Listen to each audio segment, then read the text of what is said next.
Assalamualaikum warahmatullahi wabarakatuh. Alhamdulillah wa nikmatillah wa la hawla wa la quwata illa billah. Allahumma sholli ala sayyidina Muhammad wa ala ali sayyidina Muhammad.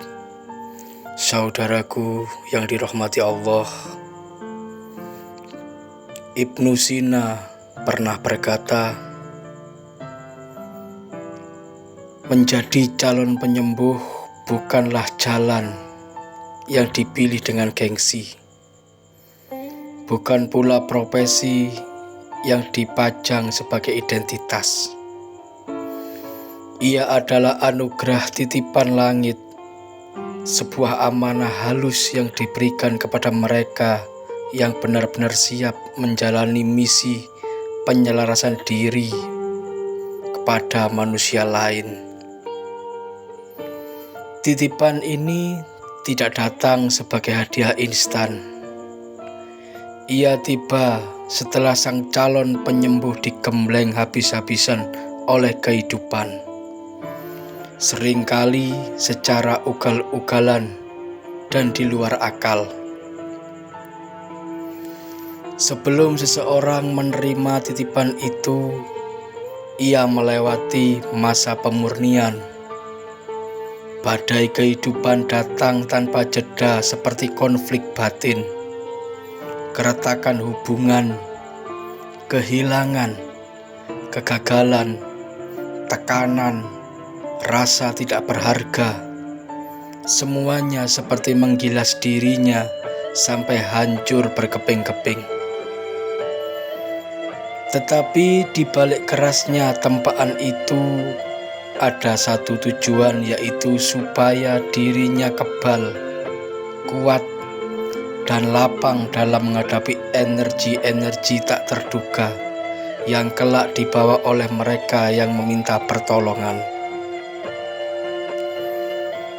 Setiap penyembuh sejati pernah menjadi manusia yang remuk redam terlebih dahulu, sebab hanya hati yang luluh lantak yang dapat memahami luka orang lain tanpa menghakimi. Dunia luar seringkali hanya melihat kulitnya saja, melihat seorang penyembuh terlihat keren, istimewa, bahkan diagungkan karena mampu menjadi perantara komunikasi langit bagi kesembuhan. Banyak yang ingin meniru, ingin tampak hebat, ingin dihormati, ingin dianggap punya keistimewaan tertentu. Namun, mereka lupa bahwa menjadi penyembuh bukan tentang kemampuan, tetapi tentang keadaan batin. Apa yang tampak hebat di luar adalah ujung pegunungan. Di dalam diri calon penyembuh berkecamuk lahar-lahar ujian kehidupan yang kadang-kadang tak tertahankan. Banyak yang menginginkan cahayanya, tapi tidak sanggup menanggung berat gelapnya proses. Karena itu, banyak lahir oknum-oknum yang mengaku calon penyembuh, seolah bisa menyembuhkan segalanya, padahal penyembuh yang sejati tidak pernah menjanjikan kesembuhan. Ia hanya menjadi jembatan, seorang pemohon yang berjalan berdampingan dengan mereka yang datang mencari harapan. Ia tidak mengaku mampu, ia hanya mengabdi. Calon penyembuh sejati mengerti bahwa kesembuhan bukan miliknya. Yang ia lakukan hanyalah menghadirkan keheningan, menuntun doa, dan membuka ruang agar cahaya bekerja. Tidak ada yang dijanjikan, tidak ada yang ditegaskan. Semua adalah persenyawatan niat, perjalanan takdir, dan kesiapan jiwa. Kesembuhan terjadi bukan karena tangan penyembuh, melainkan karena izin dari Allah Subhanahu wa Ta'ala dan kesiapan mereka memohonkan kepada Allah. Satu hal yang sering disalahpahami adalah anggapan bahwa ramai atau laris atau sepinya orang yang datang ke tempat seorang calon penyembuh akan menjadi ukuran kehebatan. Apakah ketika sepi, sang calon penyembuh harus berhenti mengabdi? Tentu tidak. Ini bukan tempat usaha yang menuntut keramaian, melainkan ruang pengabdian seorang jembatan langit.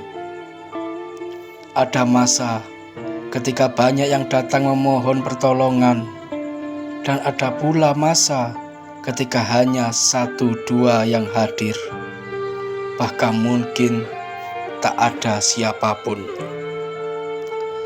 Namun penyembuh sejati memahami bahwa aliran itu bukan urusan gengsi, bukan pula ukuran kemampuan.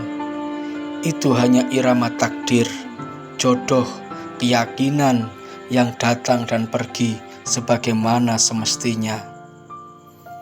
Sang calon penyembuh hanya menjalankan misinya, baik dilihat orang atau tidak, baik dipuji atau dilupakan. Ia bukan panggung, ia bukan bintang, ia hanyalah alat kecil dari kehendak yang lebih besar, yaitu Allah Subhanahu wa Ta'ala. Menjadi calon penyembuh adalah perjalanan sunyi. Ia bukan jalan yang dicari-cari, tetapi jalan yang menjemput mereka yang terpilih. Ia bukan tentang kehebatannya, tetapi tentang kesanggupan hatinya untuk terus dimurnikan, dibentuk dan dituntun. Mereka yang benar-benar dipilih tak merasa istimewa, mereka hanya merasa diamanahi oleh Allah. Dan di setiap langkahnya, mereka belajar bahwa menjadi penyembuh bukanlah tentang menyembuhkan orang lain, melainkan memurnikan diri berulang kali hingga sanggup menjadi ruang bagi terang langit bekerja melalui dirinya. Semoga bermanfaat. Itulah tadi saudaraku hikmah kalam yang diucapkan oleh Ibnu Sina, di mana Ibnu Sina dikenal sebagai dokter muslim yang paling hebat. Mudah-mudahan ketika Allah mengamanai kita suatu jalan untuk menolong orang lain, kita diberikan kekuatan. La haula wa la quwata illa billah. Assalamualaikum warahmatullahi wabarakatuh.